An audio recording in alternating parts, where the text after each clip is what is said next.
오늘 함께 보실 하나님의 말씀은 룻기 1장 1절에서 6절 말씀입니다. 룻기 1장 1절에서 6절 말씀입니다. 우리 한 절씩 교독하겠습니다. 사사들이 치리하던 때에 그 땅에 흉년이 드니라. 유다 베들레헴의 한 사람이 그의 아내와 두 아들을 데리고 모압 지방에 가서 거류하였는데 그 사람의 이름은 엘리멜렉이요 그의 아내의 이름은 나오미요 그의 두 아들의 이름은 말론과 기론이니 유다 베들레헴 에브라 사람들이더라. 그들이 모압 지방에 들어가서 거기 살더니 나오미의 남편 엘리멜렉이 죽고 나오미와 그의 두 아들이 남았으며 그들은 다 같이 읽겠습니다. 그들은 모압 여자 중에서 그들의 아내를 맞이하였는데 하나의 이름은 오르바요 하나의 이름은 루시더라. 그들이 거기에 거주한 지 10년쯤에 말론과 기럨 두 사람이 다 죽고 그 여인은 두 아들과 남편의 뒤에 남았더라. 그 여인이 모압 지방에서 여호와께서 자기 백성을 돌보시사 그들에게 양식을 주셨다 함을 듣고 이에 두 며느리와 함께 일어나 모압 지방에서 돌아오려 하여. 오늘은 룻기 1장 1절에서 6절 말씀을 가지고 텅 빈 우리에게 찾아오시다 라는 제목으로 하나님의 말씀을 전하도록 하겠습니다. 오늘부터 우리는 룻기서를 함께 보고자 합니다. 룻기는 본문에 나오듯이 사사시대 때 있었던 한 가정의 이야기를 보통 다윗 왕 때에 기록했다라고 많이들 생각합니다. 룻기의 제목이 룻이다 보니까 사람들이 이 룻기서의 주인공이 룻이라고 생각하기가 쉽습니다. 근데 이 룻기서의 주인공은 나오미와 보아스입니다. 이 전체 이 성경이 룻기는요 85구절로 되어 있어요. 그러니까 짧죠. 근데 이 성경은 대화로 많이 연결되어 있습니다. 근데 이 대화 중에서 상당 부분이 나오미와 보아스의 대사가 많이 차지하고 있어요. 그 드라마로 따지면 바로 나오미와 보아스가 주인공인 거죠. 오늘 본문도 나오미의 관점에서 대부분 쓰여져 있어요.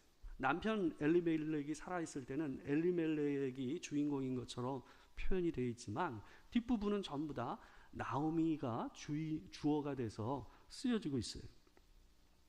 오늘 본문 3절을 보셔도 나오미의 남편이라고 표현되어 있고요. 5절에서도 그 여인은 두 아들과 남편의 뒤에 남았더라 라고 되어 있어요.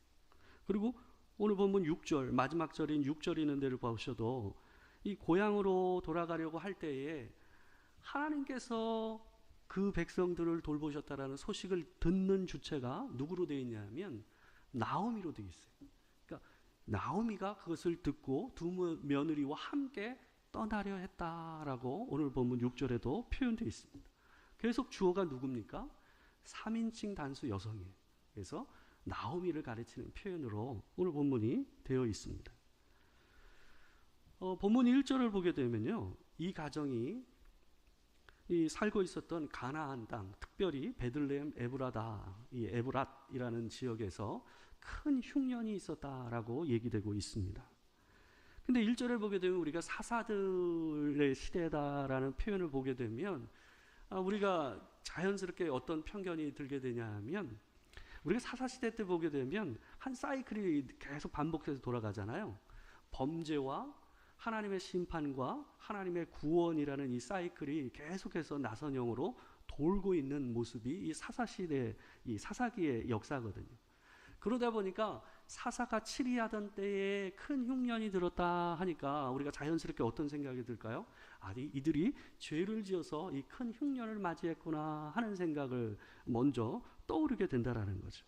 그래서 이 흉년과 모압으로의 이 가정의 이주가 죄의 문제와 연결되어 생각하기가 쉽다라는 것이 오늘 본문이 그렇습니다. 그러나 오늘 본문에서는 이들의 이 상황, 흉년이라는 것과 이주의 이 상황에 대해서 본문은 직접적으로 그들의 죄에 대해서 얘기하고 있지를 않아요. 이 고대시대 때의 흉년은요, 죄를 짓지 않아도 이 주기적으로 찾아오는 불청객이었습니다.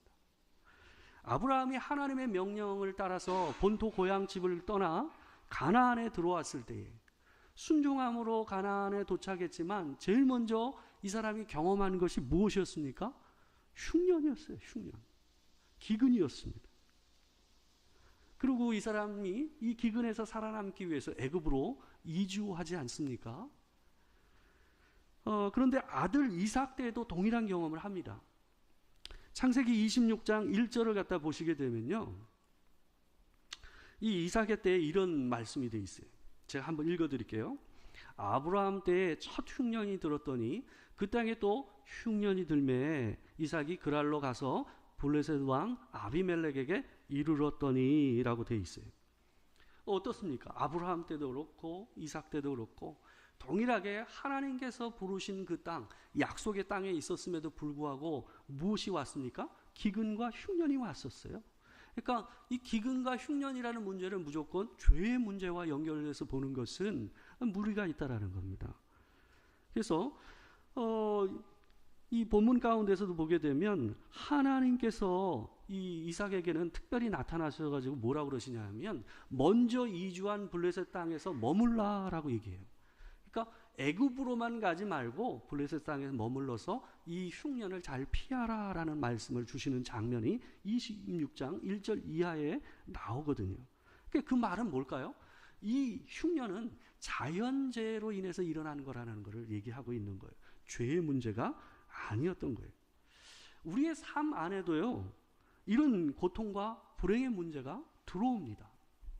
삶에 들어오는 고통과 불행의 문제를 단순히 우리의 죄와 하나님의 심판이라는 관점에서 너무 단순화해서 보는 것은 굉장히 무리가 있습니다. 우리가 어떤 짓을 하지 않아도 우리 삶 안에는 이런 불행과 아픔들이 들어옵니다. 자연 안에서 우리가 살아가는 이 인생들은요, 언제든지 천재지변과 사고, 또한 원치 않는 질병과 사업의 실패와 같은 다양한 이 불행과 고통을 경험하면서 인생을 살 수밖에 없어요. 우리 삶의 모든 일들은요, 하나님의 섭리와 그분의 다스림 안에서 일어나는 건 맞습니다.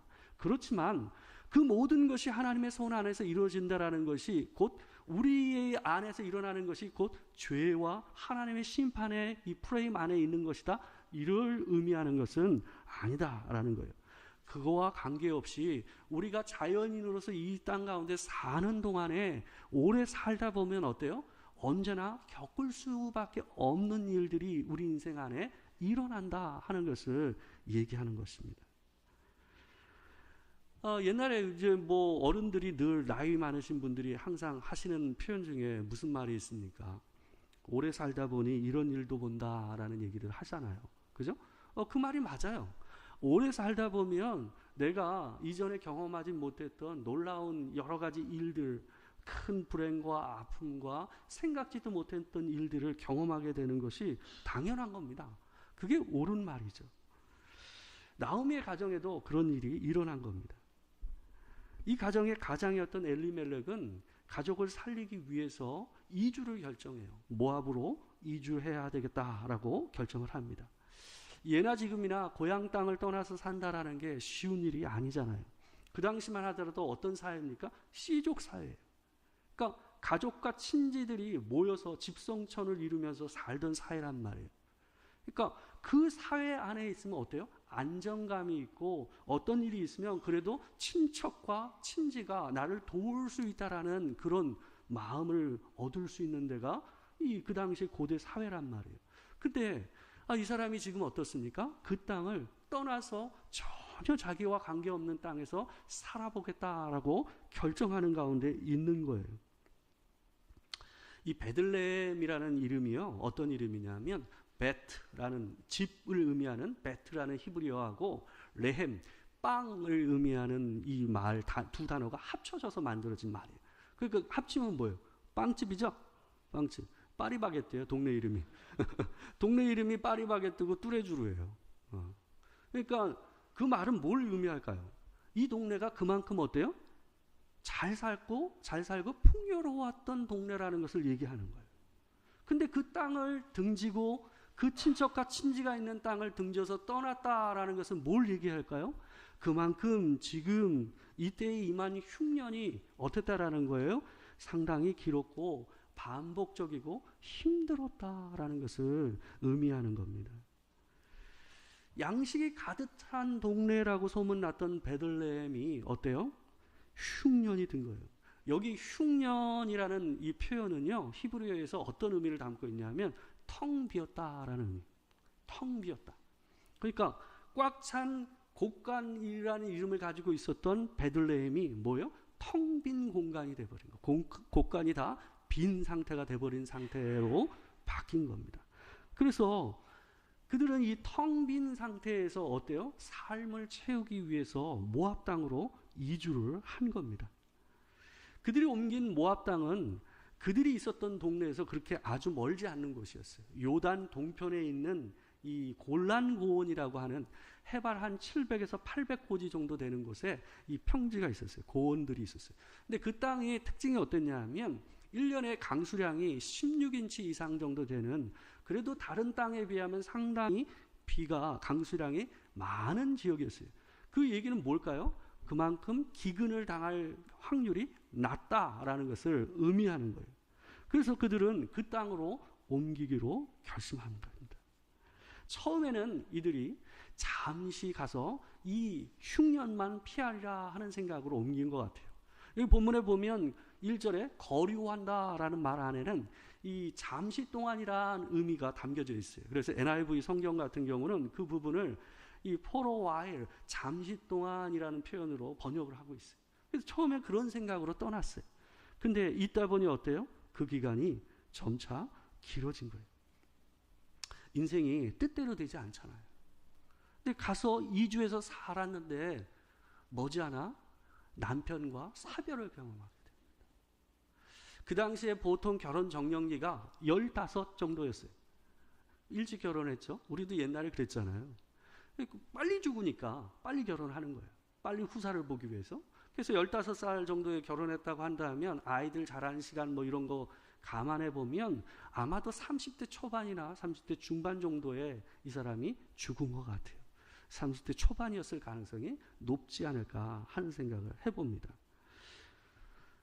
그렇지만 그럼에도 불구하고 아직 멀쩡한 건강한 두 아들이 있었기 때문에 나오미가 그래도 그때만 해도 어때요? 버틸만 했어요. 남편의 빈자리를 이 아이들을 좀 더 키우면 그래도 살만하겠구나 하는 생각을 했단 말이에요. 어느덧 아이들이 커서 모압 땅에서 어때요? 여자들을 아내로 맞이하는 일을 합니다. 그 얘기는 이 아이들이 그래도 장성했다는 얘기 아니겠어요? 그리고 거기서 그 여자들을 아내로 맞이했다라는 건 뭘 의미할까요? 이제는 이곳에서 장기적으로 체류하겠다라는 생각을 어느 정도 한 것 같아요. 그래서 그곳의 여자들을 아내로 맞이하고 한 거죠. 그러면서 나오미가 어떤 생각을 했을까요? 자연스럽게 며느리를 맞이했으니, 두 아들이 둘 다 아내를 맞이했으니 뭘 꿈꿀 수 있었을까요? 이제 이 아이들을 통해서 어때요? 자녀들이 나오게 되면 우리 집안을 다시 일으킬 수 있겠구나 하는 소망을, 다시 이 텅 빈 이 가정이 채워질 수 있겠구나 하는 생각과 소망을 가질 수 있었던 거예요. 근데 그의 소망과는 달리, 그의 기대와는 달리 어땠습니까? 두 아들을 한꺼번에 연이어서 잃게 되는 일을 경험하게 됩니다. 곡식이 비어서 양식이 없어서 그 곡식을 채우기 위해서 이주를 했지만, 근데 정작 누구를 잃어버렸어요? 곡식은 채워지지 않고 남편을 잃고 자식을 잃게 되는 아주 기구한 인생을 이 여인이 살게 되는 겁니다. 그러나 그것도 머지않아 이 두 아들의 연이은 이 죽음으로 인해서 모든 것이 이 여인에게는 무너져 내리는 거죠. 성경은 이 오늘 본문에서는요, 이 나오미가 겪은 이 격동의 세월을 어떻게 표현하냐면 이 남았더라라는 말을 두 번의 표현을 통해서 표현하고 있어요. 본문 1장 3절과 5절을 보게 되면 이렇게 표현이 되어 있습니다. 나오미의 남편 엘리멜렉이 죽고 나오미와 그의 두 아들이 남았으며, 5절에서는 어때요? 말론과 기럨 두 사람이 다 죽고 그 여인은 두 아들과 남편 뒤에 어떻다? 남았더라. 이 남았다라는 말이 어떻습니까? 그나마 양식은 비어 있었지만 남편과 두 아들로 채워져 있었던 그 가정이 어때요? 한 명 빠져나가고 두 명 더 빠져나감으로써 이 여자만 홀로 텅 빈 마음으로 남은 것을 강조해서 이 본문에서 표현하고 있는 거예요. 양식이 비어서 떠난 여정이 가족의 자리도 비게 되는 상황을 맞닥뜨리게 된 겁니다. 마치 해변에서 모래를 갖다 한 움큼 손에 쥐었는데 손을 펴니까 어때요? 한순간에 손가락 사이로 모래가 쫙 빠져나가듯이 이 빠져나가는 것을 이 여인이 경험한 것 같이 큰 상실을 갖다가 인생에서 경험하게 되는 거예요. 일이 이주한 지 10년 안에 일어난 일이에요. 이 정도 되면 어때요? 팔자가 드세다 하지 않겠습니까? 근데 누군들 그런 인생을 살고 싶은 사람이 어디 있겠어요? 근데 조금 더 생각해 보면요, 모든 인생, 우리가 사는 모든 인생 안에는요, 이런 일이 일어납니다. 예기치 않은 기쁨이 찾아오기도 하지만 어때요? 생각지도 않았던 불행과 아픔과 상실의 이별을 경험하는 것이 인생이에요. 근데 사람들이요, 자기 인생 안에서 이런 일을 경험하지 않으면 이런 일이 내 인생에 일어날 것이라는 것을 생각도 못하고 살게 돼요. 이런 상황에 놓이게 되면요, 하나님을 믿는 사람들은 도리어 더 큰 혼란에 빠지게 됩니다. 왜 그럽니까? 하나님께서 우리의 삶을 지키시고 보호하시고 하나님이 우리를 다스리고 계시다라는 믿음으로 우리가 살았는데 내 인생에서 너무나도 큰 거를 하나님께서 빼내시는 일들을 하시는 하나님을 경험하게 되면 우리는 당황스럽고 당혹스러울 수밖에 없어요. 이 카톨릭 신자지만 이 작가 중에서 지금 고인이 된 작가 중에서 박안서씨라고 있습니다. 여러분 잘 아시죠? 저도 이분의 책을 몇 권 읽었는데 이분이 57세 때 1988년이었습니다. 그때 자기 남편과 아들을 1년 사이에 연이어서 잃는 큰 슬픔, 이 큰 상실을 경험하는 일을 경험했습니다. 그때 이 여자가 일기식으로 수필을 쓴 책이 뭐냐 하면 한 말씀만 하소서라는 수필이었어요. 근데 이 수필에서 이 여인이 자기의 이 고통스러운 마음을 잘 표현하고 있어요. 그 부분에서 책에서 일부분을 한번 보도록 할게요. 여기 보면 남편과 아들하고 같이 있는 사진입니다. 근데 이 아들이 서울대 의대에 다니던 아들이었다고 합니다. 근데 그 책에서 이런 부분이 나와요. 제가 한번 읽어드릴게요. 주님, 당신은 과연 계신 겁니까? 계시다면 내 아들이 왜 죽어야 하는지 더도 말고 덜도 말고 한 말씀만 해주십시오. 왜 내게 이런 불행한 일이 일어난 것입니까? 불행이 특별히 남에게 모질게 한 것도 없고 그렇게 끔찍한 고통을 당할 만큼 죄를 범한 것도 없는 내게 말입니까? 누구나 이런 상황이 되게 되면 이런 말을 하나님 앞에서 토해낼 수밖에 없지 않겠습니까? 굉장히 공감이 가는 표현입니다. 이 책에는요, 훨씬 더 격한 표현도 있어요.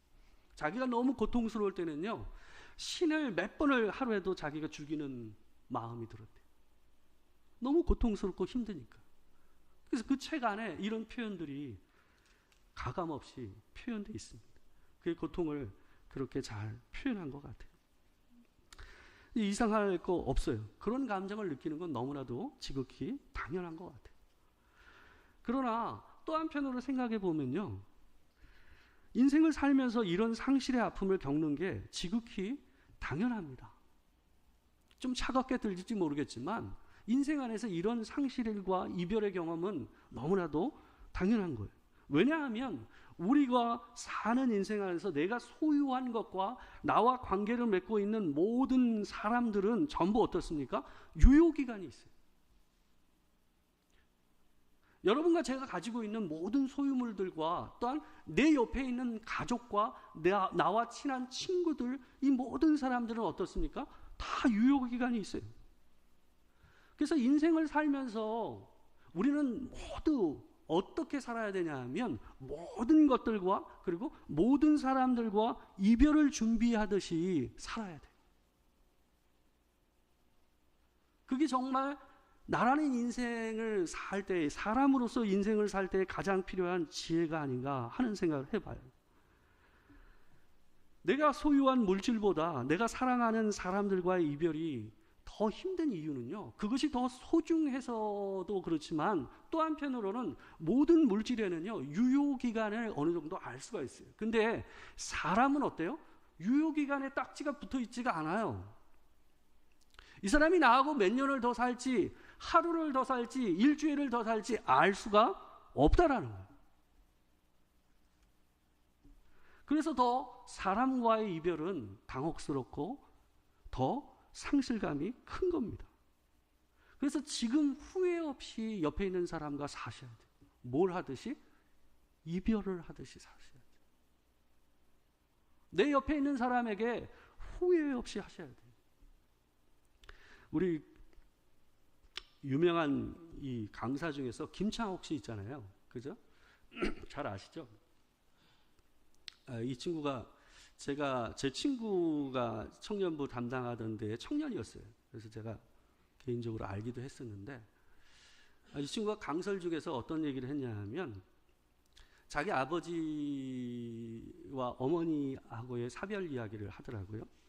근데 이 아버지가요, 장애가 있었는데 장애를 숨기고 그 어머니하고 그 아내하고 결혼을 한 거예요. 그러니까 그 생활 가운데서 원망과 이게 얼마나 컸겠어요. 늘 술 취해 있고 때리고 뭐 이런 일을 반복하던 남편이에요.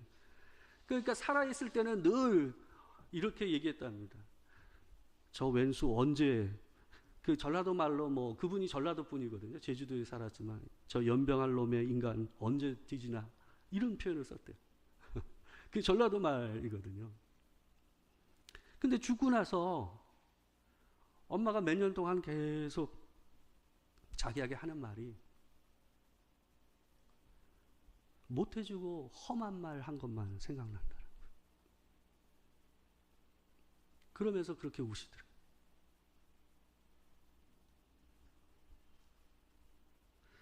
내일 이별할 것처럼 배우자에게, 자녀들에게 하십시오. 그래야 이별 후에 후회가 아닌 추억이 남는 거예요. 때로는 믿고 힘들고 때로는 아픔을 주는 존재이긴 할지라도 그래도 내일 이별하듯이 하나님 앞에서 옆에 있는 배우자에게 하십시오. 그래야 후회가 남지 않아요. 사람들과의 이별을 준비하듯이 저 사람과 내가 오늘만 산다라는 마음으로, 그 마음으로 하나님 앞에서 사세요. 그래야 그 상실의 아픔이 좀 줄 수가 있어요. 음식물하고도요, 여러분, 이별을 준비하면서 사셔야 돼요. 냉장고가 생기면서 여러분, 우리가 덜 신선한 음식을 먹고 산다라는 거 아세요? 신선하게 보관하기 위해서 냉장고가 있지만, 냉장고가 있으면서 음식물을 더 오래 보관할 수 있다는 생각을 가지고 있다 보니까 어때요? 온갖 것을 쑤셔 넣어놓고 있다 보니까 내가 뭘 넣어놨는지도 모르고 살아요. 그러니까 썩어 나가죠. 근데 냉장고가 없을 때는 어땠어요? 냉장고가 없을 때는요, 이 음식과 이별할 거 먼저 생각하면서 살았어요. 그래서 많으면, 보관하면 이거 썩겠구나 해서 빨리 어땠어요? 남에게 줬어요. 그렇죠? 그렇게 살았어요. 근데 지금은 어때요? 일단 넣어놔요. 일단 넣어놔요. 그러니까 음식과 이별할 준비가 안 돼 있어요. 그러니까 썩어나가요, 음식. 내게 늘 그 음식이 있을 거라고 생각하지 마세요. 그래서 제가 봤을 때 보통 대부분 사람이 어떠냐면요, 음식을 뭐부터 꺼내 먹으세요? 썩어서 버리지 않을 것부터 먼저 빨리 먹잖아요. 그죠? 그렇다 보면 어떻게 될까요? 늘 나는 오래된 음식 먹어. 그죠? 늘 안 좋은 음식 먹어. 새 거 사가지고 와가지고 보관하고 안 좋아지면 먹어. 그러지 마시고 이별하듯이 어때요? 좋은 거부터 드세요. 좋은 거부터 드시고 냉장고에 넣기 전에 어때요? 많으면 주세요. 이별하듯이 사십시오. 돈도 유효기간이 있어요, 여러분. 돈이 잘 벌릴 때는요, 그 돈이 내게 계속 있을 것 같아요. 절대 그렇지 않아요. 돈은 유효기간이 분명합니다. 돈은 내 손에서 머무르는 시간이 굉장히 짧아요. 쓸 때 내 돈이에요. 쟁여놓는다고 그 돈이 내 돈 되는 거 아닙니다. 그러니까 내게 주신 것들을 하나님께서 주신 그 은혜 안에서 유효기간을 따라서 잘 쓰세요. 아끼려고만 하지 마시고 하나님께서 이때 내게 주신 거구나 하고 기쁨으로 그것을 과감히 쓸 때는 쓰세요. 그게 주께서 여러분에게 주시는 지금의 분복이에요. 그게 이별하듯이 사는 거예요. 높은 자리 얼마나 갈 것 같으세요? 대통령 5년입니다. 우리나라 CEO 평균 근무 기간이 몇 년인 줄 아세요? 2년에서 3년. 길게 잡았어요. 어떤 때는 1년 안에도 잘려. 이별을 그 자리에서 내가 내려올 걸 생각하면서 그 일을 해야 돼요. 그러면 달라지지 않을까요? 오늘 본문에서 하나님께서 우리에게 주시는 말씀은 나오미의 인생 가운데서 상실을 주시는 하나님을 우리는 봅니다. 그래서 우리 인생 안에도 항상 뭐가 있다? 상실의 일을 경험하는 일이 반드시 있다라는 것을 기억해서 이별하듯이 살아가야 돼요. 그 모든 상실 가운데서 이 여인에게 한 가지 이야기가 들립니다. 오늘 본문 6절입니다. 같이 한번 읽어보겠습니다. 자, 시작. 그 여인이 모압 지방에서 여호와께서 자기 백성을 돌보시사 그들에게 양식을 주셨다 함을 듣고 이에 두 며느리와 함께 일어나 모압 지방에서 돌아오려 하여. 이 본문에 보게 되면 이 여자가 다른 사람은 못 들었는데 자기만 그 얘기를 들었어요. 뭐를요? 여호와께서 자기 백성을 돌보시사 그들에게 양식을 주셨다 함을 듣고라고 되어 있어요. 근데 여기 보게 되면 여기에 돌보시사라고 되어 있는 이 히브리어는요, 원래 어떤 의미를 담고 있냐면 찾아오셨다라는 말이에요. 찾아오시사. 여호와께서 그의 백성들에게 찾아오셔서 비어진 그곳에 양식으로 채우셨다라는 거예요. 항상 비워지면 채워지는 게 있기 마련이에요. 이 여자가 만약에 두 아들이 살아있고 며느리를 통해서 손주들이 계속 나오고 먹거리를 채워졌다면 이 소식이 귀에 들렸을까요? 들려도 안 갔을 것입니다. 삶에 비어지는 것이 있기 때문에 하나님의 소리가 들리는 거예요. 비워져야 새로운 것이 채워지는 겁니다. 우리 인생은 끊임없이 상실을 경험하며 살게 됩니다.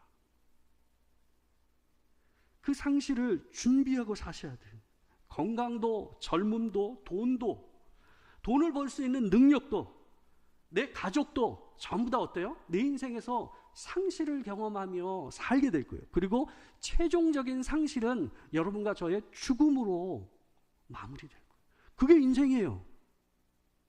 그래서 이별하듯이 사십시오.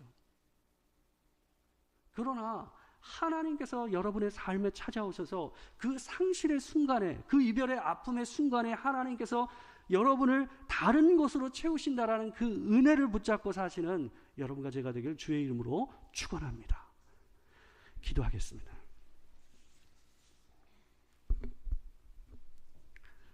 한번 기도를 했으면 좋겠습니다. 개인적으로 한번 하나님 앞에 기도하십시오. 하나님, 내 인생에 허락하신 것들을 때로는 거두어 가시고, 때로는 인생을 나이를 더 먹어가고 또 인생을 오래 살아가면서 상실의 아픔들을 경험하면서 주께서 또 새롭게 내 인생을 채워가시는 은혜를 경험합니다.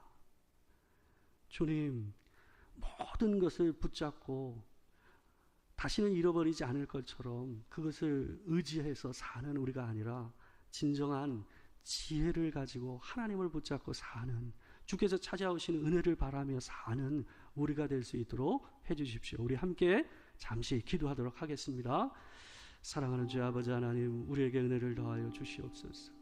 하나님, 나오미의 인생에서 참으로 가장 소중한 것들을 하나하나 상실하고 경험하게 되는 큰 이별의 아픔을 경험하는 것을 우리가 봅니다. 하나님, 우리 인생도 크게 다르지 않음을 봅니다. 하나님, 내가 갈 날이 있고 또 내 주변에 있는 사람들도 가게 되고, 또한 내게 주어진 물질과 내게 주어진 삶의 소유물들도 결국은 다 사라져버릴 것들임을, 이별하게 될 것임을 기억하여 마치 오늘 이별할 것처럼 사는 우리가 되게 하옵소서. 아내에게, 남편에게, 내 자녀들에게, 또한 내 주변의 이웃들에게, 이 공동체의 지체들에게 이별하듯 살게 하여 주시옵소서. 하나님, 내게 주어진 물질들과 이별하듯 살게 하여 주시옵소서. 하나님, 늘 먼저 줄 수 있게 하시고, 쟁여놓고 썩어나가는 삶이 아니라 줄 수 있는 삶, 이별하는 삶, 그런 삶을 살아내는 우리가 될 수 있도록 주님 도와주시길 소망합니다. 주께서 우리와 함께 하시고 찾아오셔서 내 인생을 채우시는 그 은혜를 바라고 그 은혜를 붙잡고 사는 우리가 되게 하여 주시옵소서. 사랑이 많으신 아버지 하나님, 인생을 오래 살다 보니 참 다양한 이별과 상실을 경험하며 살게 됩니다. 때로는 아프고, 때로는 그로 인해서 괴롭고 혼란스럽기까지 할 때가 있지만, 그럼에도 그것이 인생이기 때문에 하나님, 살아내고자 합니다. 주님, 주께서 우리에게 힘을 주시고 은혜 주시어서 이스라엘 백성들에게 찾아오셔서 그들을 돌보시고 그들의 텅 빈 마음을 채우신 하나님의 은혜처럼 하나님, 우리에게도 채우시고 우리의 아픔과 슬픔과 괴로움을 주님이 새로운 기쁨과 은혜와 위로로 채우셔서 끝까지 하나님과 동행하는 삶을 살 수 있는 도토리교회 성도들이 될 수 있도록 주님 도와주시기를 소망합니다.